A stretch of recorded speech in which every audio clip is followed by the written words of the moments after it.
yeah a round table discussion. Exactly, bro. Ti yamfanto from boko.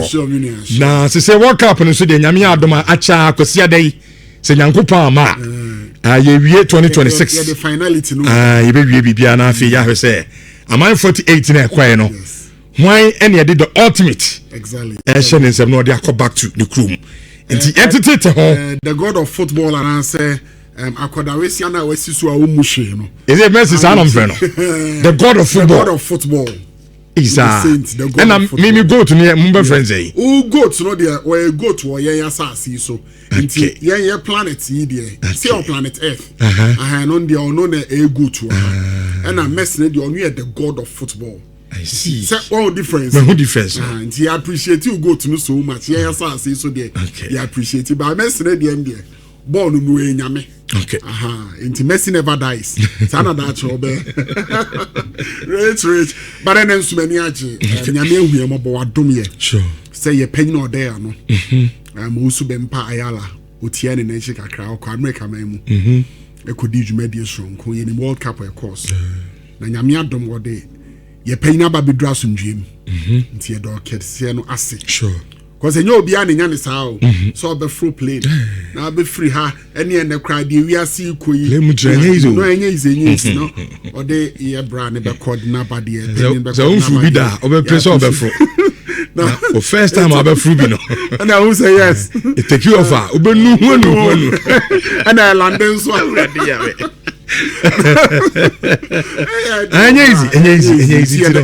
Edonyamiase so de no akwaba nti ene onse dwumade ni achemu mienu. Of course. Your first half of our discussion no ho. Exactly. And now you the second half of our discussion and there your friend of World Cup in Komo. Exactly. Anti Ayala Baba Trase.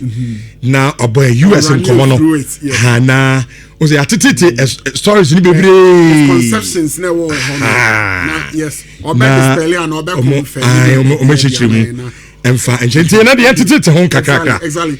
Na emfa entity we there mente ho memfa stories too na menche wo. Okay. Bro, edi kan football any superstition a ewom. Aya na ebi mo person beje the title part of the world no. Oka aya na ye nuanum bi feel say oh ye bi ayen na ye fa football ni sa. But ade BSc they no clearly attested to the fact say football pe superstition part of it. We free one enye say yeah adwumo say enya adwumo eka ho superstition no the betri e saying superstition no men can say adia ni twimu we bisa masemo say yen can simple terms said ye obi a o tie bi abeti ase no de an e ta ka say football bibi wom yes you never be o wa umfa wani hu e niema etimi ekotia ebi ni say ebi ase teams ni bitimi ye aduro ebi ti say ebi a Fabian Barthez ansana obema ni goal post ni bibia na wa man goal post no obenya ebi a Frank Lebert na France players ni bi so obefe ni ti so wa hu obia ni nigidie a owo obi nso kra de ne se sem producer bia no ka oba ansa no aba pitch ne so a eno kra na timi e ma ne timi ebobo no obia nigidie ti ade bi obi gidie wom se etimi bua ne ma ne tumpon wo obramu no ana se betimi aku ade atia no wo se two way straight ebetimi aboa that is obi nigidie nse ebetimi aboa ama na tumpon wo obranum obi nso gidie ne se ade bi o ho na so anya ne yi a ebetimi akwa etia no honhum afam ama eba honam ani nso adadi enti superstition no in summary no sa na kire okay rich minim so atia say mato asepa but I say bro na eno na obekai say na say Argentines so can say before Omani England game no they would love to wear dark blue color jersey no the omo ede share Diego Armando Maradona period no omo de share England no the hand of God. As I hear so Omoje the World Cup. That was in 1986. The hand of God. Now, Brobeka before the game, almost I can say no person almost I share almost the FIFA because now Oshemo technically no more bought as their away side. Into almost requesting for it. Emma make an one some cry. Now, Rich, for France, I say Oko Argentina. The president for Argentina. I believe it's a World Cup we Argentina World Cup. Na mu made ba ko ne betimi asi World Cup we ho kwan Argentina ntimi nje na many animals are the crony bet me as you kind. The bet me as you kind say, Anka as the first gentleman of the land, to say Yen say Anka Ghana Yako World Cup, Nanya Mea Yadum near do finals. Now reach a could do grand finale. Nanka we expect to say, Ye man penny, and will feed ya John Dramani, Mahama. Nanka boss ye papa, and go be free Ghana, Ednany, Achim one recommend. Say all because we're a first gentleman of the land. ATM supporters no on the decline. Or no represent you my nina. Tianka de be pesi be hu e nkranse eye nige ni se ubehu se mampanyi rich na owo and ye hu severally and mampanyi ahodo a ye ball kapa ye be show occasion na se omoba. So ka at a point ye papa na na de danko akuku fado. Omo na du ba bi omo nyina atimi a grace occasion. Just omo ebe ma nkranse no akoso. But rich when no man paying so na down for pan himself man paying so no have you elect on himself down for pan so any Donald Trump or we now share the same ideologies or penasing ye pa several platforms we bring no or Donald Trump abaso and now Argentina El Observado and no a local radio station or Buenos Aires ekoko bisa ne say te so abagana na nkwa bankran rich akoko bisa ne say na ye behu man paying ye behu kwasiada ewa America memu grand finale na ekoso na wankasa hunipa unsine from Donald Trump any Gianni Infantino ebe ohono na yebehu really surprisingly o see yehu no and I was scared on head that tight and I said dey ntina yehu wo really to me nchemu o say mekọ wa emu ame Argentina mampanyi na wo no amanfo hwe wanimu ana say players ni hwe wanimu ebe inspire almost also moko extra onko New Jersey also onko hwe final the reason is why are there rather ayen also or prefer say obetena fi na efi obetena no obetena Olivos rich minchemu ye say oko Argentina the seat of government your friend no Casa Rosada no a pink house say the US or White House near your hanom no near Wosu Castle and san later aba benya Jubilee House no oko on ma omo dia no mo friend of the pink house to the pink house by simple terms and no any bia eye the seat of government inti ho na ban ni di ni dwumadi na enye ho so no be hwe game no rather obesho on the private residence into the private residence no and no any Olivos unsi e mampanyini on the private residence ho enti Olivos no e ho no be hwe game na free and I reach on bizarre say adenti na be hwe game na free no say da bi o me nko ba bia me hwe free o montimase ye montimase a ebebo o man na san aboa me amu aboa ye ntim no na om si adai and no say o man ye ma ye simple amaye owo gidie na osusu ade bi hunahuna ne se okọ no Argentina be lose trophy no enti no onko no say adai wo no de enti na ma feel say no so da bi minim me ho papa we mbokra de elected the picture beto so enye Argentina man panyin na da so we ye almost former president enti ono enche ne de beto so na ye de aka asem ba me patcho me current president we de oye almost past president retunim o say yes sir competition na so wo hu ade ba ko na wo hu 7 matches ni na no o should be free in residence reason or share free in residence and say or residence or no or sha at the soon be stronko at the bre one more mine to no share free honum to about to us as adian na nansan crowd against Switzerland time na Switzerland share go no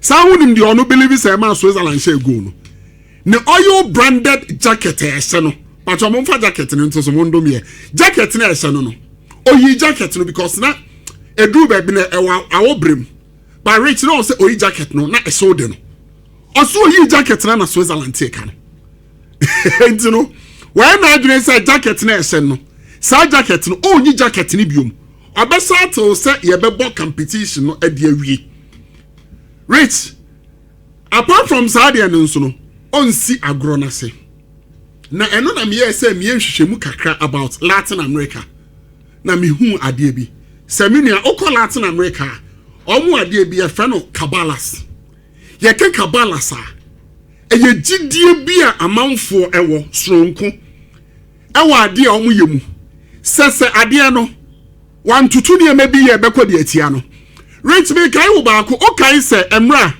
Argentina and Egypt airborne Argentina SA2 no. Aha, nice one. Me pacho picture no the dash no. Jacket na papa no o se ni man panyin no ni. Okay say Argentina Egypt airborne 2 no. Picture bi ba social media. Ana video bi by. Na here the picture ni betime ya omahwe. Edru ba bi na Argentine supporters ni bi. E recite Bible no. So be kai. Reason was very simple. Almost so yes hardian and the lack ne bama almost say. A big crowd de almost me and say, almost me throw players in oh no more dia yet nkunya. Inti I had about mujidi. Now Rich, the only says since 1990, Argentina man penny be any horn one. Yeah, born World Cup. But what year since 1990, Argentina any 11 president. Man penny be anywhere yeah born World Cup. And as Argentina born competition. Rich officially okoho ebi obetimi asoma ma obi akoho pacho ote ase but onu amu ko de onye uni de ntia ade bi si 1990 okay so 1990 Argentina ne Cameroon boy ama Cameroon na Argentina 1-0 François Manbeek that time na Argentina as defending champions of the World Cup aba 1990 omunim so omo esa ba be yade no first game omu Lucy Sound him dear mom Lucy, or believe it's a mom Lucy. By then, no man pay no so name dear the Carlos Menem. Na Carlos Menem na no tesono. Papa na yade na you to so no na the picture ni di kaiban. Carlos Menem no, it is believed they say Papa no ekokosra team no okosra omo no. E no dey their friend the bad luck ekoma team no. E na omo Lucy. No e one person on say na oyobia up na ni sponsor pa.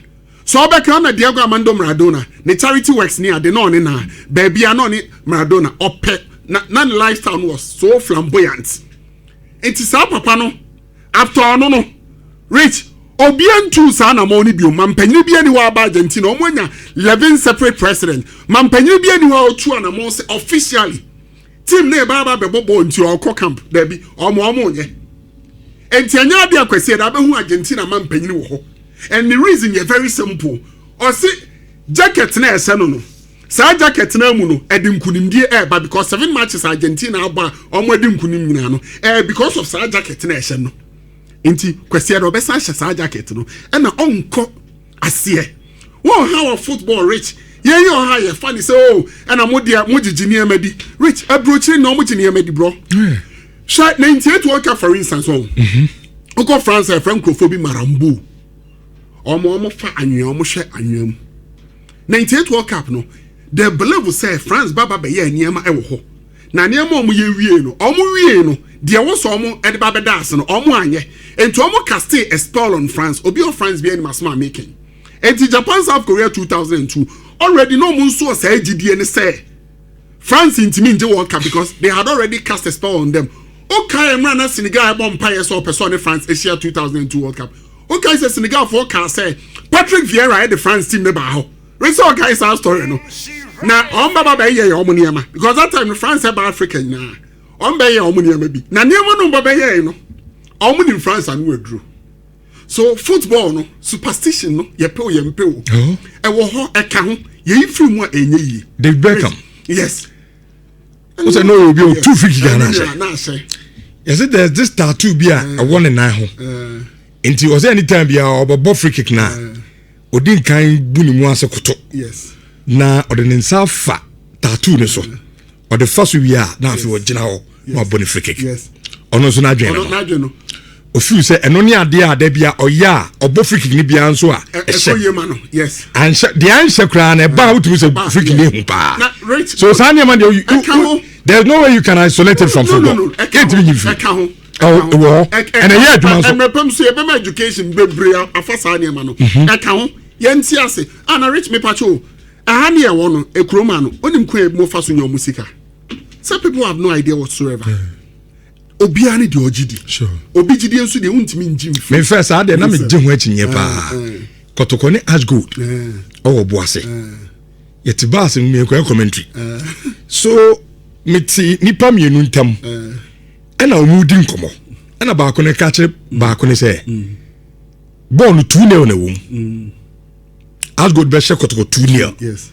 2 goals ni nyinaa bɛba first half na 2 goals ni nyinaa so no ɛbɛba ayi hɔ no onso wo kɔ ɔbo ase a ɛbɛba hosi park saa ɔmo park hɔ no ɔna goals ni nyinaa bɛba okay look intimi tu anam baby a football do enkomo bi a Jude I'm telling you say asem bia ɔmo ka fa game no esiye yes untimi tika ma me bam so wow me tu anam say saa na ma wenya adwuma eje adwuma of football na me na me ntwa no ejufu say yen dey say local game no nyame adum ye di akirache ye nim bebre ani ehu bebre ati bebre nim de ekọ rich etoda message mi she go bi it make us go wey dey edify science meboa omutimi a lot of calculations can say no Messi go no say wey dey o calculate even by science and in tally no what they believe in but they believe that a hard work or the hard work no not sani man or the account but what they mean